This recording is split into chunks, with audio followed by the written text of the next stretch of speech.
আপোনালোকে কুৰকুৰি খাই ভাল পায়নে?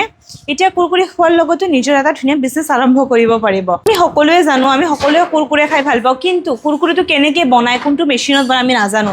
আহক আজি আমি দেখুৱাওঁ কোনটো মেচিনেদি কুৰকুৰি বনোৱা হয়। আপুনি চাব পাৰিছে মোৰ লগত আছে, এই মেচিনটো দি আপুনি কুৰকুৰি বনাব পাৰিব। এইটো হৈ গ'ল মিনি ছেটআপ। যদি আপোনালোকক লাগে ডাঙৰ ছেটআপ, আমাৰ ইয়াতে আপুনি ডাঙৰ ছেটআপো পাই যাব। আপোনাৰ এই মেচিনটোত আপোনাৰ যোনটো বেচনৰ ডৌটো থাকিব, ডৌটো আপুনি ইয়াতে দিব লাগিব। ডৌটো দিয়াৰ পিছত আপুনি নিজৰ অনুযায়ী শ্বেপ উলিয়াব পাৰিব। ইয়াতে আপুনি 10টা-15টা ডাই পাব। আপুনি ধৰক পাফিং বনায়, নে আপুনি কুৰকুৰে বনায়, নে আপুনি টু য়াম্মি বনায়, আপুনি যেনেকৈ ধৰণৰ চিপছ বা কুৰকুৰে বনাব বিচাৰে এইটো মেচিনৰ সহায়ত বনাব পাৰিব। এই মেচিনটোৱে প্ৰতি ঘণ্টাত আপোনাৰ 50ৰ পৰা 60 কেজি প্ৰডাকশ্যন কৰিব।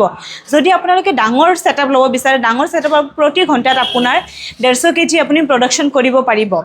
লগতে আপুনি কুৰকুৰি বনাওক, লগতে আমাৰ ইয়াতে আপুনি পাউচ পেকিং মেচিনো পাই যাব। কুৰকুৰিটো বনোৱাৰ পিছত আপুনি পেকিং ক'ত কৰিব? পেকিং কৰাৰ কাৰণে আপুনি আমাৰ ইয়াতে মেনুৱেল মেচিনো পাই যাব। আৰু যদি আপোনালোকে বিচাৰে না আমি ফুল্লি অট'মেটিক মেচিন ল'ম, তেন্তে আপুনি ফুল্লি অট'মেটিক পাউচ পেকিং মেচিনো পাই যাব। মই আপোনাক দেখুৱাই আছোঁ। এই মেচিনটোৰ সহায়ত আপুনি পাউচ পেকিং কৰিব পাৰিব। অকল এইটোত আপুনি চিপছ বুলি নহয়, মুড়িৰ পৰা, চিৰাৰ পৰা, ডালিয়াৰ পৰা, গুটকাৰ পৰা, মছলাৰ পৰা, অল এভৰিথিং আপুনি এইটো মেচিনৰ সহায়ত পেকিং কৰিব পাৰিব। এই মেচিনটোৱে পাৰ আৱাৰ্ছত আপোনাৰ এই মেচিনটোৱে পাৰ আৱাৰত আপোনাৰ 700ৰ পৰা 1000 পাউচ উলিয়াব। মেচিনটো আপোনাৰ ডমেষ্টিক লাইনত চলিব, আপোনাৰ ঘৰুৱা লাইনত চলিব। এই মেচিনটো চলোৱাৰ কাৰণে বা পাউচ পেকিং মেচিনৰ কাৰণে আপুনি এক্সট্ৰা কমাৰ্চিয়েল লাইন ল'ব লগা প্ৰয়োজন নহয়। আৰু যদি মেচিনৰ বিষয়ে অধিক জানিব লগা আছে আমাক কল কৰিব। আমাৰ ইয়াতে অকল কুৰকুৰি মেচিন বুলি নহয়, আমাৰ ইয়াতে আপুনি 100+ মেচিন পাই যাব। আপোনাক যোনটো মেচিন ভাল লাগে, ফুডৰ ওপৰত, ডিছপ'জেলৰ ওপৰত, আৰু প্লান্টৰ ওপৰত, বায়'বেগৰ ওপৰত আপুনি গোটেইখিনি মেচিন পাই যাব।